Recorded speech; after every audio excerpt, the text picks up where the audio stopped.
Viruslarga nima uchun bizni immunitetimiz va antibiotiklar ta'sir qilmaydi? Immunitetimiz viruslarni yengishda juda qiynaladi. Nega? Qarang, nima uchun biz emlanamiz? Mana bu bizni nafas yo'llarimizni shilliq qavatini bitta hujayrasi deb tasavvur qiling. Agar unga bakteriya hujum qilsa, mana bakteriya hujum qilib, yeyotgan paytida mana bu yordamga chaqira oladi. Voy, pomogите, меня трогает bakteriya, voy deb baqir-chaqir qila oladi-da. Men buni biqinidan ushlaganida bakteriya. Ana shu paytda immun hujayrasi yugurib keladi va qaraydi va taniydi. Mana bu bizning hujayramiz. U tanishi uchun o'zini maxsus tanigichlari bor. Antitela deb aytiladi. Bu antitela hujum quroli sifatida ishlatiladi. Bu antitela ishlab chiqilib, mana bu bakteriyaga yopishadi-da, uni zararsizlantiradi. Immunitetimiz o'zini quroli antitela bilan tanib, ajratib, boshqa safar ham taniydigan qilib antitela bilan ishlab chiqarib, bu bakteriyani fagotitoz, ya'ni yutish jarayoniga olib kelib burdalab yuboradi. Jonsizlantirdi, ketdi bu, ishlamaydi. Endi virus agar bizni hujayramizga hujum qilsa, mana bu bizni hujayramiz. Mana bu virus hujum qildi. Bu pomogите deb baqira olmaydi. Chunki uni baqiradigan miyasini bu o'zini virusi bilan kodladi. Immunitet atrofida bizni hujayramizni aylandi. Hamma joyi o'zimizniki. Bizni hujayramiz pomogите deb baqirmay turibdi. Va mana bu virus ichida buni yemirishni boshladi, rivojlanishni boshladi.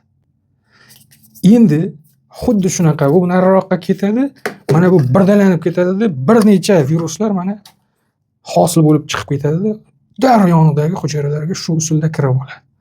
Ana shuning uchun ham virusli kasalliklarga bizni organizmimiz tezda kurasha olmay qoladi.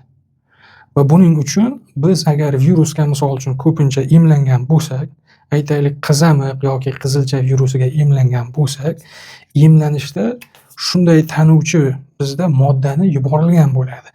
Ya'ni biz emlangan bo'lsak, immun hujayramiz mana bu virus yoniga kelgan paytida uni tanib olgich xususiyati o'sha emlanganmiz-ku qizamiqqa. Shartta signal keladi bunga. O'sha antitela bor, qurol bor, tanish bo'ldi. Va qizamiq yoki qizilchaga emlangani uchun bular bu darajada ko'payib og'ir o'tkazadigan vaziyatini mana bu immun hujayralarimiz ertaroq tanib, ellik yo'qotib yuboradi buni. Va taniydimi, birin-ketin qirishni boshlaydi. Shuning uchun emlangan odamda qizamiq, qizilcha kabi virusli infeksion kasalliklar yengilroq o'tadi. Toki buni tanib olib, o'zimizda immun hujayralarda antitela hosil qilib, yo'qdan tanib olsa, turg'un immunitet shakllanadigan xillari ham bor. Uning uchun juda ko'p immun hujayralarimiz va bizni a'zolarimizning hujayralari viruslardan aziyat chekib, zararlanib, o'lib o'lishi kerak. Ancha biz o'zimizni immunitetimizni, kuchimizni yo'qotib, baribir shu kasallikka immunitet hosil bo'ladigan vaziyatlar ham bo'ladi. Lekin shunday kasalliklar bor, virusli, misol uchun quturish, 5-sinfsva kasalligi. Bunda ulgurmaydi. Miyadan ketamiz. Bir haftaga olib bormasdan o'lamiz.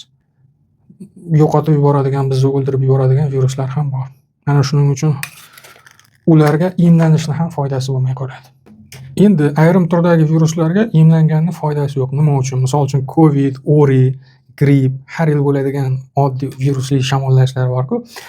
Shularga bu yil emlansangiz, keyingi yil bizni immun hujayralarimiz tanimay qoladi. Nega? Gap shundaki, bu viruslar bu yil mutatsiya qilib keyingi yilga tayyorlanadi va bu yil mana bunday usulda hujum qilgan bo'lsa, keyingi yil bu viruslar boshqa bir ko'rinishi mutatsiyasi bo'ladi. Va mana bu bizning immun hujayramiz o'tgan yil tanib olgan virusni shapkasini, antigenini yuborib ko'radi. Mana kelmaydi, bu yog'iga ham kelmaydi. Tanimaydi. O'zimizni hujayramiz deb o'ylab o'tib ketaveradi. Mana bu mutatsiyaga tez viruslar uchrab turib, mutatsiya qilib o'zini ko'rinishini o'zgartiraverganligi uchun ayrim sezonniy kasalliklarga emlanganning foydasi ham bo'lmaydi. Chunki bular tez ko'rinishini har kuni o'zgartirib turaveradi. Ammo lekin bularga ham ma'lum bir vaqt natijasida organizmimiz himoya hosil qila oladi. Faqat uning uchun bizni immun hujayralarimizni oziqlantiradigan sharoiti, organizmimiz yaxshi bo'lsa, ekologiyamiz toza, sport bilan shug'ullanamiz, qonimiz yaxshi aylanib turibdi, anemiyamiz yo'q, vaqtida yaxshi yeb ichamiz, yaxshi yeb ichganda sabzavotlar, mevalar yeb ichamiz, bilqillagan yog'larimiz qon aylanishimizni buzmay turibdi, yuguramiz, skakalka sakramiz, fitnes qilamiz, ertalab turib bo'g'inlari mashq qilamiz. Mana shunda immunitet shay holatda turadi. Agar bu ishlarni qilmaydigan bo'lsangiz, immunitet u dori bilan yoki boshqa narsa bilan ko'payib qoladigan narsa emas. Bu umumiy kompleks yashash tarzimizga bog'liq, здоровый образ жизниga bog'liq. Ya'ni sog'lom turmush tarzimizga bog'liq. Tushundingizmi? Immunitet bolalarda ham, kattalarda ham shay zo'r bo'lishi uchun hamma narsa normada bo'lishi kerak. Ortiqcha biz ichmasligimiz, chekmasligimiz, zararli odatlar qilmasligimiz kerak. Chunki bu narsalar immunitetni zaiflashtirib boraveradi. Shuning uchun bunday odamlarda tez kasallik yuzaga keladi. Va ko'pincha zaiflashib yurgan organizmda, misol uchun qarilarda yoki og'ir kasali borlarda yoki o'lmaysanmi deb uradiganlarda yoki qorni qo'yib yeb ichib dumbillab buqaday molday yeb semirib yuradiganlarda, qo'pol bo'lsa ham tushuntiraman, Covidda misol uchun shunaqa odamlar ketib qoldi. Immunitet zaiflashib yurdida ularda. Ular zo'rg'a ertalab uyg'onardi. Даже obedgacha o'zini tiklab ulgurmasdi. Chunki obeddan keyin kechgacha urib, bo'kib yeb, shunaqa qilib organizmni ostin-ustun chiqarib bo'lgan odamlari juda ko'pchiligi ketdi. Yoki tabiiy ravishda qarichilikka uchrab, qarilik natijasida immunitet kamayib qolgan odamlar bunday kasalliklarni yenga olmay tez Covid davrida ketdi. Juda ko'p san'atkorlarga e'tibor bersangiz, normal turmush tarzida yashamaydi-da ular. Tunda ham ishlayveradi, vaqtida ovqatlanmaydi, gastrol deydi, konsert deydi, u deydi, bu deydi, immunitet zaif bo'lib yuradi. Shuning uchun bunday odamlarni juda ko'pchiligini Covid davrida viruslar olib ketdi. Azizlar, shu o'rinda eslatib o'taman, doktor Ishchanovning Mobil innovatsion dastur kitobi chiqdi. Bu kitobi hamma tibbiy sohalar bo'yicha turli-tuman mavzulardan iborat. Mana J harfiga kirib, jigar mavzularini tanlaysiz. Jigarga tegishli bo'lgan eng ommabop, eng kerakli, eng ko'p tashxislar yozma shakllarda, foto, video shakllarida joylangan. Ular haqida barcha ma'lumot, sabablari, belgilari, davo choralari, retseptlari hammasi joylangan. Klinik qo'llanmalar, tadqiqotlarga asoslangan holda ma'lumotlar to'planmasi bor ichida. Shu o'rinda mana O harfiga kirib, o't qapiga tegishli bo'lgan barcha turdagi mavzularni bafurja ma'lumotlarini, kasalliklar haqida, ular belgilari, ko'rinishi, sabablari, davo choralari, asoratlari, dorilari, tabiiy yoki tibbiy malhamlari barchasi sizga tushunarli tilda O't.io ushbu innovatsion mobil kitobimizda yozilgan. Qolaversa, bolalar haqida, homiladorlik haqida, jinsiy kasalliklar, urologik yoki ginekologik, asab, nevrologik har qanday ma'lumotlar sizga kerak bo'ladigan eng asosiy tashxislar ushbu mobil innovatsion kitobimizda ichida joylangan. Mana G bo'limiga kirsangiz, gepatitlar haqida. Ishonchli ma'lumotlarni qayerdan topsam ekan, nima qilsam ekan deb yurmaysiz. Ya'ni agarda siz ushbu mobil innovatsion barcha tibbiy sohalardan ma'lumotlarga ega bo'lgan kitobimizni yuklab o'zingizga o'rnatib qo'ysangiz. Bundan tashqari minglab tabiiy malhamlar va Ibn Sino bobomizning retseptlarini tayyorlash usullari, tabiiy davo choralariga ajratilgan bo'limlari ham bor.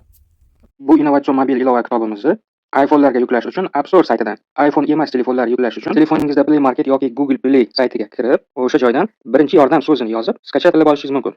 Yoki shu videoni tagiga ko'k yozuvda ssilka qoldiraman, uni ustiga bosib, skachat qilib yuklab telefoningizga o'rnatib olishingiz mumkin. Kitobni yuklab olgach, ilovani ochganingizda alif va harflar ko'rinishida bo'ladi bosh sahifa va unda A bo'limi ochiq. Hamma bo'limni aktivlashi operatorga yozib, ilovani xarid qilgach, barcha bo'limi ochilib ishlab ketadi.